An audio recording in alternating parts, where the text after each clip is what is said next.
Chikkaballapur April 16 ಮಳೆ ಚಳಿ ಬಿಸಿಲನ್ನ ಲೆಕ್ಕಿಸದೆ ಸೇವೆ ಸಲ್ಲಿಸುತ್ತಿರುವ ಗ್ರಾಮ ಪಂಚಾಯಿತಿ ನೌಕರರಿಗೆ ಕನಿಷ್ಠ 31,000 ವೇತನ ನಿಗದಿಪಡಿಸಬೇಕು ಹಾಗೂ ನಿವೃತ್ತಿ ಹಾಗೂ ನಿಧನರಾದ ನೌಕರರ ಕುಟುಂಬಗಳಿಗೆ ಗ್ರಾಚ್ಯುಟಿ ನೀಡಬೇಕು ಮತ್ತು ಮೃತರ ಕುಟುಂಬ ಸದಸ್ಯರಿಗೆ ತಕ್ಷಣ ಉದ್ಯೋಗ ನೀಡಿ ಕೆಲಸ ಪ್ರಾರಂಭದ ದಿನದಿಂದಲೇ ವೇತನ ನೀಡಬೇಕು ಎಂದು ಕರ್ನಾಟಕ ರಾಜ್ಯ ಗ್ರಾಮ ಪಂಚಾಯಿತಿ ನೌಕರರ ಸಂಘದ ಜಿಲ್ಲಾಧ್ಯಕ್ಷ ಪಾಪಣ್ಣ ಒತ್ತಾಯಿಸಿದರು. ನಗರದ ಹೊರವಲಯದ ಜಿಲ್ಲಾ ಪಂಚಾಯಿತಿ ಕಚೇರಿ ಎದುರು ಗುರುವಾರ ನಡೆದ ಪ್ರತಿಭಟನೆಯಲ್ಲಿ ಮಾತನಾಡಿದ ಅವರು, ಕಳೆದ ವರ್ಷ ಡಿಸೆಂಬರ್ನಲ್ಲಿ ಬೆಂಗಳೂರಿನ ಫ್ರೀಡಂ ಪಾರ್ಕ್ನಲ್ಲಿ ನಡೆದ ಧರಣಿ ವೇಳೆ ಸರ್ಕಾರ ನೀಡಿದ ಭರವಸೆ 3 ತಿಂಗಳು ಕಳೆದರೂ ಈಡೇರಿಸಿರುವುದಕ್ಕೆ ಅಸಮಾಧಾನ ವ್ಯಕ್ತಪಡಿಸಿದ ಅವರು, ರಾಜ್ಯಾದ್ಯಂತ ಹೋರಾಟ ನಡೆಯುತ್ತಿದ್ದು ಸ್ಪಂದನೆ ದೊರೆಯದಿದ್ದರೆ ಬೆಂಗಳೂರು ಚಲೋ ಹೋರಾಟ ಕೈಗೊಳ್ಳುವುದಾಗಿ ಎಚ್ಚರಿಸಿದರು. ಗ್ರಾಮ ಪಂಚಾಯಿತಿ ಕರ ವಸೂಲಿಗಾರರ ಹುದ್ದೆಗಳನ್ನು ಆದಾಯಕ್ಕೆ ಅನುಗುಣವಾಗಿ ನಿಗದಿ ಮಾಡಬೇಕು. ಗ್ರಾಮ ಪಂಚಾಯಿತಿ ನೌಕರರ ಬಿಪಿಎಲ್ ರೇಷನ್ ಕಾರ್ಡ್ ರದ್ದುಪಡಿಸಿರುವುದನ್ನು ಹಿಂತೆಗೆದುಕೊಳ್ಳಬೇಕು ಎಂದು ಆಗ್ರಹಿಸಿದರು. ಪ್ರತಿಭಟನೆಯ ಬಳಿಕ ಜಿಲ್ಲಾ ಪಂಚಾಯಿತಿ ಉಪಕಾರ್ಯದರ್ಶಿ ಅತೀಕ್ ಪಾಷಾ ಅವರಿಗೆ ಮನವಿ ಸಲ್ಲಿಸಲಾಯಿತು. ಪ್ರತಿಭಟನೆಯಲ್ಲಿ ಸಿಐಟಿಯು ಜಿಲ್ಲಾಧ್ಯಕ್ಷ ಲಕ್ಷ್ಮೀದೇವಮ್ಮ, ಗ್ರಾಮ ಪಂಚಾಯಿತಿ ನೌಕರರ ಸಂಘದ ಪದಾಧಿಕಾರಿಗಳಾದ ಫಯಾಜ್, ಈಶ್ವರಪ್ಪ, ಶ್ರೀನಿವಾಸ್, ಮಂಜುನಾಥ್, ನರಸಿಂಹಪ್ಪ, ನರಸಿಂಹಮೂರ್ತಿ, ಶಿವಣ್ಣ ಸೇರಿದಂತೆ ಹಲವರು ಭಾಗವಹಿಸಿದ್ದರು. ನನ್ನ ಹೆಸರು KN ಪಾಪಣ್ಣ, ಜಿಲ್ಲಾಧ್ಯಕ್ಷರು ಗ್ರಾಮ ಪಂಚಾಯಿತಿ ನೌಕರರ ಸಂಘ ಚಿಕ್ಕಬಳ್ಳಾಪುರ ಜಿಲ್ಲಾ ಸಂಘ. ಸರ್, ಇವತ್ತು ನಾವು ಇಲ್ಲಿ ಹೋರಾಟ ಮಾಡ್ತಾ ಇದ್ದೀವಿ. ಇದರ ಉದ್ದೇಶ ಏನು ಅಂತಂದರೆ, ಗ್ರಾಮ ಪಂಚಾಯಿತಿ ನೌಕರರಿಗೆ ರೇಷನ್ ಕಾರ್ಡ್ಗಳನ್ನು ತೆಗೆದಿದ್ದಾರೆ, ರದ್ದುಪಡಿಸಿದ್ದಾರೆ. ಅದನ್ನು ವಾಪಸ್ ಮಾಡಬೇಕು ಅಂತೇಳಿ. ಯಾಕೆ ಅಂತಂದರೆ, ಇವತ್ತು ಹಗಲಂತೆ ರಾತ್ರಿ ಅಂದರೆ ನಾವು ಕೆಲಸ ಮಾಡ್ತಾ ಇದ್ದೀವಿ. ಈ ಕೆಲಸ ಮಾಡ್ತಕ್ಕಂಥ ಸಂದರ್ಭದಲ್ಲಿ ಹಾವು, ಚೇಳು ಇಲ್ಲ ಪ್ರಾಣಿಗಳು ಯಾವುದಾದ್ರೂ ಅಟ್ಯಾಕ್ ಮಾಡ್ತಕ್ಕಂಥದ್ದು ಇದೆಲ್ಲ ಆಗ್ತದೆ. ಅಂಥ ಸಂದರ್ಭದಲ್ಲಿ ನಮಗೆ ರೇಷನ್ ಕಾರ್ಡ್ ಅವಶ್ಯಕತೆ ಇದೆ. ಯಾಕೆ ಅಂತಂದರೆ, ಇವತ್ತು ಉದಾಹರಣೆಗೆ 3 ದಿವಸದಲ್ಲಿ ಒಬ್ಬರು ಫೋನ್ ಮಾಡಿದ್ರು. ಏನು ಅಂತಂದರೆ, ನಾನು ನೀರು ಬಿಡ್ತಾ ಇದ್ದರೆ ನಾಯಿ ಕಚ್ಚಿದೆ, ನನಗೆ ಹಾಸ್ಪಿಟ್ಲಿಗೆ ಹೋದರೆ ಅಲ್ಲಿ ರೇಷನ್ ಕಾರ್ಡ್ ಕೇಳ್ತಾ ಇದ್ದಾರೆ, ಇಲ್ಲಿ ರೇಷನ್ ಕಾರ್ಡ್ ಇಲ್ಲ ಅಂತ ಹೇಳ್ಬಿಟ್ಟು ಈ ರೀತಿ ಸಮಸ್ಯೆಗಳನ್ನು ಎದುರಿಸ್ತಾ ಇದ್ವಿ.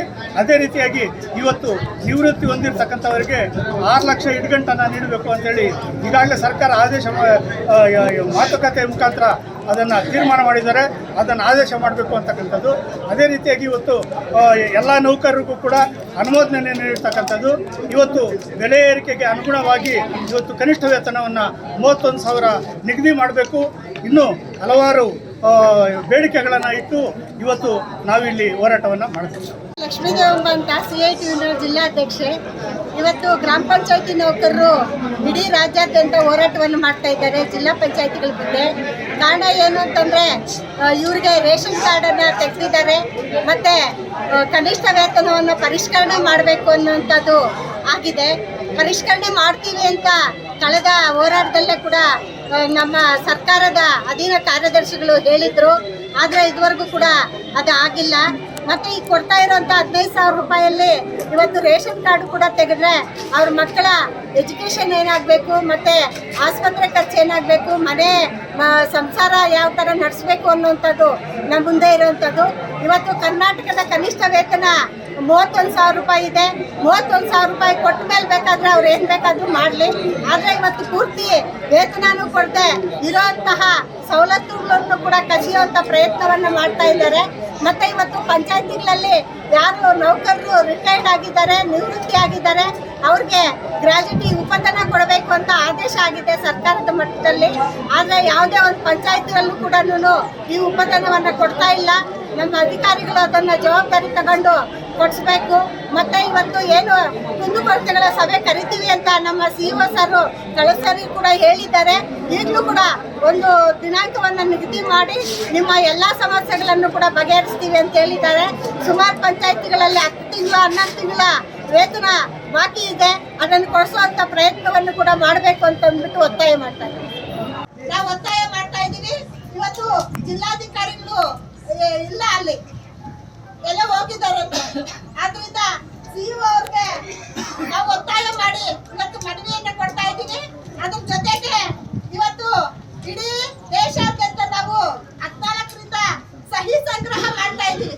ಏನಂತಂದ್ರೆ, ನಾವು ಕನಿಷ್ಠ ವೇತನ ಎಲ್ಲ ನೌಕರಿಗೂ ಕೂಡ 31,000 ರೂಪಾಯಿ ಕೊಡಬೇಕು. ಮತ್ತೆ ಉದ್ಯೋಗದ ಖಾತ್ರಿ ನಮ್ಗೆ ಕೊಡಬೇಕು. ಮತ್ತೆ 2017ರ ನಂತರ